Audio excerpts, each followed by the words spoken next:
ហើយយើងយក open with អ្នកទាំងអស់គ្នាត្រូវជ្រើសរើសយក file ណាដែលអ្នកទាំងអស់គ្នាចង់បើកជាទូទៅគឺយើងចង់បើកវាទៅជា file Word វិញកាន់តែប៉ុណ្ណឹងអ្នកទាំងអស់គ្នាអាចធ្វើការបើកវាទៅជាសួស្តីអ្នកទាំងអស់គ្នាជួបឃើញគ្នាយើងជាច្រើនមានការព្រួយបារម្ភមែនទែនហើយក៏មិនដឹងថាត្រូវធ្វើម៉េចដែរនៅពេលដែល file final របស់ខ្លួនបានคลายទៅជា PDF ទៅហើយបាត់ file Word អញ្ចឹង PDF ហ្នឹងយើងអាចធ្វើការកែប្រែបានទេប៉ុន្តែថ្ងៃនេះខ្ញុំនឹងមកចែករំលែកអ្នកនរគ្នានៅវិធីសាស្ត្រមួយក្នុងការធ្វើឲ្យ file PDF របស់យើងคลายទៅជា file Word វិញដោយមិនចាំបាច់ប្រើកម្មវិធី convert អីទាំងអស់គឺវាមានស្រាប់នៅក្នុងកុំព្យូទ័រយើងតែម្ដងអញ្ចឹងខ្ញុំនឹងបង្ហាញអ្នកនរគ្នានៅលើកុំព្យូទ័រអូខេខ្ញុំឧទាហរណ៍ថាខ្ញុំមាន file មួយជា PDF តែជាស្រេច file នេះគឺខ្ញុំមានជា Word ដែរតែខ្ញុំក៏ចង់បង្ហាញអ្នកទាំងអស់គ្នាជាឧទាហរណ៍ទេឥឡូវឧទាហរណ៍យើងមាន file PDF មួយ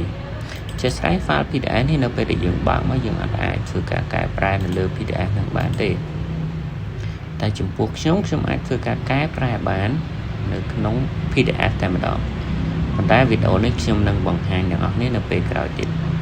យើងមកបង្ហាញតែពីវិធីក្នុងការធ្វើឲ្យ file Word file ជាស្រេច file PDF នេះទៅជា file Word ដោយមិនចាំបាច់ប្រើកម្មវិធី convert អីទាំងអស់ជាដំបូងអ្នកនរគ្នារក file អ្នកនរគ្នាមកដែលអ្នកនរគ្នាចង់បើកនឹងបានបន្តមកទៀត mouse តាមលើវាហើយយើងយក open with អ្នកនរគ្នាត្រូវជ្រើសរើសយក file ណាដែលអ្នកនរគ្នាចង់បើកជាទូទៅគឺយើងចង់បើកវាទៅជា file Word វិញកាន់តែប៉ុណ្ណឹងអ្នកទាំងអស់គ្នាអាចធ្វើការបើកវាទៅជា file Word វិញបានដោយមិនចាំបាច់ប្រើកម្មវិធី convert ទេតែត្រូវចាំថា file អ្នកទាំងអស់គ្នាត្រូវតែជាភាសាអង់គ្លេសឬមួយក៏ក្រៅពីភាសាខ្មែរអញ្ចឹងគឺនៅក្នុង Microsoft Word វា convert automatic តែម្ដងអ្នកនរគ្នាឃើញនៅខាងក្រោមគេដាក់ថា converting to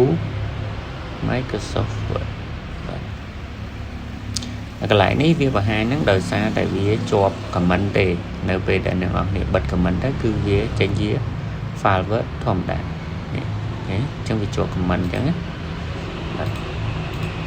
អញ្ចឹងតែប៉ុណ្្នឹងទេប្រសិនបើអ្នកនរគ្នាមានចម្ងល់អាច comment នៅខាងក្រោមវីដេអូនេះបន្ថែមបានហើយខ្ញុំនឹងព្យាយាមរកដំណោះស្រាយសម្រាប់អ្នកទាំងអស់គ្នា